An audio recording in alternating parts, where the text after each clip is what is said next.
नमस्कार।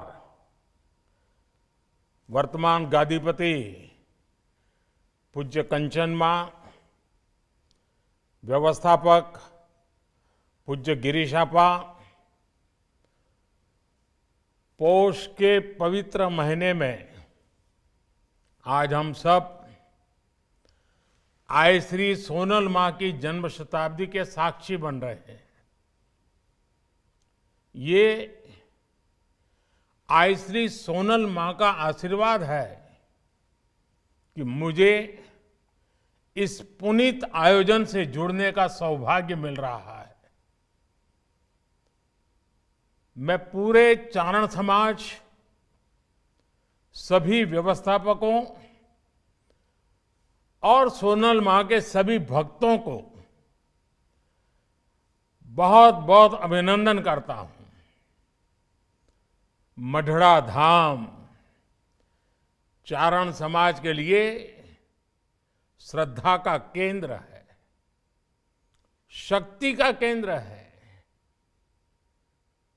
संस्कार परंपरा का केंद्र है।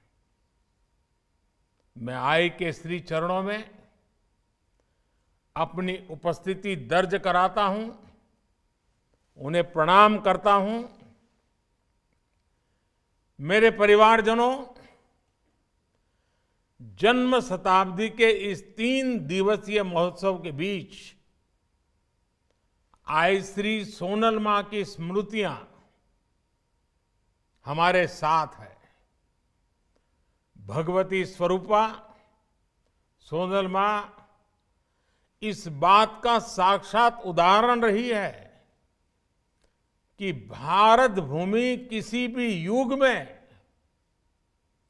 अवतारी आत्माओं से खाली नहीं होती है। गुजरात और सौराष्ट्र की ये धरती तो खास तौर पर महान संतों और विभूतियों की भूमि रही है। कितने ही संत और महान आत्माओं ने इस क्षेत्र में पूरी मानवता के लिए अपना प्रकाश बिखेरा है।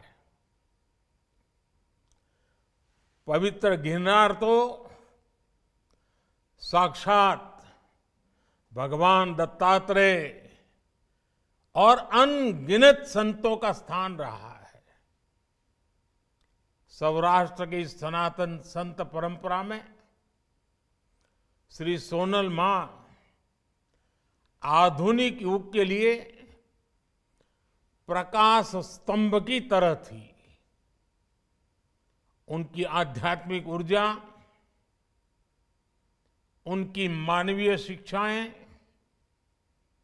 उनकी तपस्या, इससे उनके व्यक्तित्व में एक अद्भुत दैवीय आकर्षण पैदा होता था। उसकी अनुभूति आज भी जूनागढ़ और मढ़ड़ा के सोनल धाम में की जा सकती है। भाइयों बहनों, सोनल मां का पूरा जीवन जन कल्याण के लिए, देश और धर्म की सेवा के लिए समर्पित रहा। उन्होंने भगत बापू, विनोबा भावे, रविशंकर महाराज, कन्हभाई लहरी, कल्याण सेठ जैसे महान लोगों के साथ काम किया। चारण समाज के विद्वानों के बीच उनका एक विशेष स्थान हुआ करता था। उन्होंने कितने ही युवाओं को दिशा दिखाकर उनका जीवन बदला। उन्होंने समाज में शिक्षा के प्रसार के लिए अद्भुत काम किया। सोनल मां ने व्यसन और नशे के अंधकार से समाज को निकालकर नई रोशनी दी।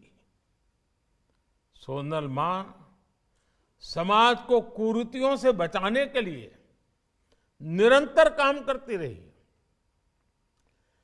कच्छ के वोवार गांव से उन्होंने बहुत बड़ा प्रतिज्ञा अभियान शुरू किया था। उन्होंने परिश्रम करके आत्मनिर्भर बनने पर हर किसी को सीख दी थी और उस पर जोर दिया था। पशुधन के प्रति भी उनका उतना ही बल था। पशुधन की रक्षा करने पर वो हर क्षेत्र में, हर समय आग्रह करती थी। साथियों, आध्यात्मिक और सामाजिक कार्यों के साथ ही सोनल मां देश की एकता और देश की अखंडता की भी एक मजबूत प्रहरी थी। भारत विभाजन के समय जब जूनागढ़ को तोड़ने की साजिश चल रही थी, तब उसके खिलाफ सोनल मां चंडी की तरह उठ खड़ी हुई थी।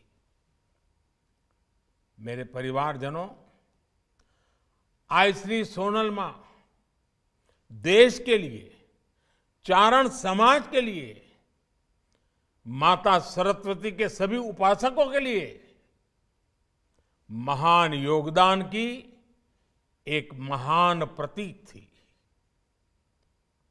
इस समाज को हमारे शास्त्रों में भी विशेष स्थान और सम्मान दिया गया है।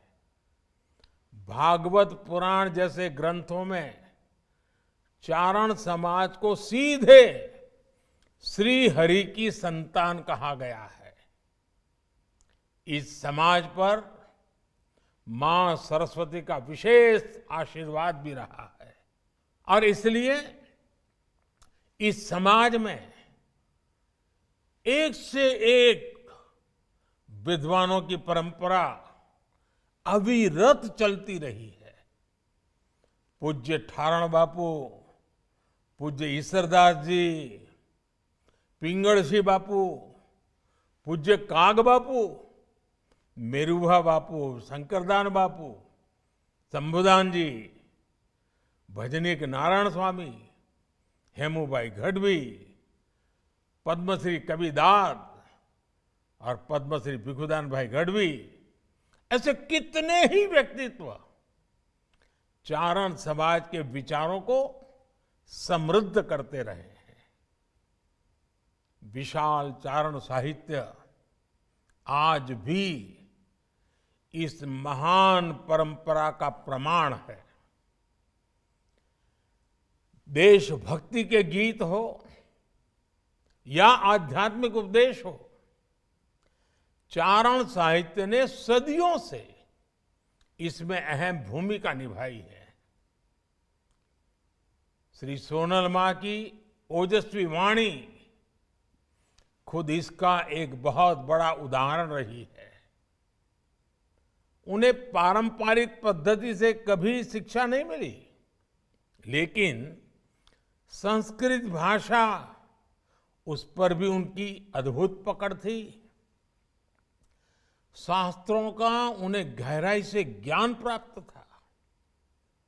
उनके मुख से जिसने भी रामायण की मधुर कथा सुनी, वो कभी नहीं भूल पाया। हम सब कल्पना कर सकते हैं कि आज जब अयोध्या में 22 जनवरी को श्री राम मंदिर में प्राण प्रतिष्ठा का कार्यक्रम होने जा रहा है, तो श्री सोनल मां कितनी प्रसन्न होगी। आज इस अवसर पर मैं आप सभी से 22 जनवरी को हरेक के घर में शाम को श्री राम ज्योति प्रज्वलित करने का आग्रह भी करूंगा। कल से ही हमने अपने मंदिरों में स्वच्छता के लिए विशेष अभियान भी शुरू किया है। इस दिशा में भी हमें मिलकर काम करना है।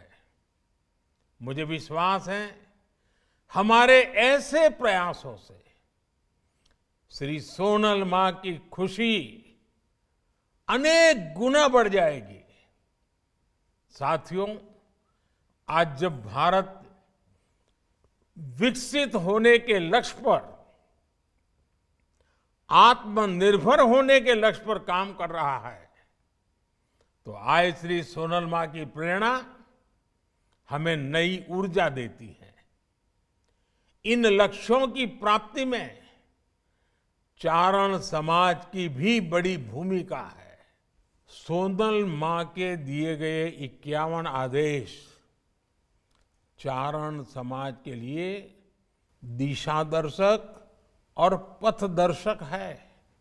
चारण समाज को इसे याद रखना चाहिए और समाज में जागृति लाने का काम निरंतर जारी रखना चाहिए।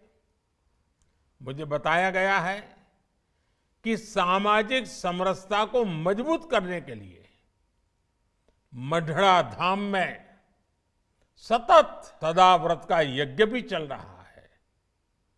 मैं इस प्रयास की भी सराहना करता हूं।